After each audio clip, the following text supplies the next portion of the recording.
Does Kathryn utilize an initial working theory to assist with developing a better understanding of how the person may react to connecting an emotion in the other partner? No, I don't have a working theory that I'm working from. What I'm doing is collecting data in the moment with the client and observing her rigidity or flexibility, emotional flexibility or not. And I'm tracking when I watch her react. It took me a handful of sessions to get this clear. Is this data that I think I'm collecting relevant? And then is it happening again? Oh, yes, it's happening again. Is there other ways to make meaning about this? And then finally, I had to check it out with her because my little rule of threes, this is a trauma response. This is a trauma rigidity. This is rigidity from the echoes of trauma. So the working hypothesis is my experience in my collaboration with the client and my education and my clinical judgments. So it's a soup of information that a hypothesis is forming inside of me based on my experience of being in an experiential process with her. The data is coming from moment to moment in session with your clients. As I continue to revise, and it even came up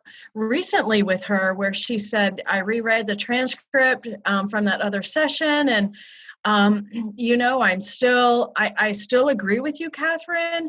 But then when my dad died recently, and I'm talking to my mom nearly every day now, and I have another part that says it must not have been that bad. Maybe I just made it worse than it really was. And I would say that that's an echo of developmental trauma right there. It's my fault. I must have made it worse than it really was. It's a hypothesis because she's in it with me, and it needs to feel relevant to her as it does to me.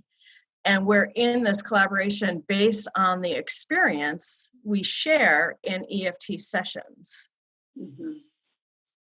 So that's what it's attachment theory. It's the priority and privileging of emotion and how our clients respond from an attachment theory perspective and the perspective and privileging of emotion. Attachment theory, emotion, and how they respond. Always about attachment and affect, and I'm collecting data, verbal, nonverbal data. I'm reflecting my observation. I'm checking out the meaning I'm making so that I make sure I'm making meaning that's collaborative with each client and that is relevant for them.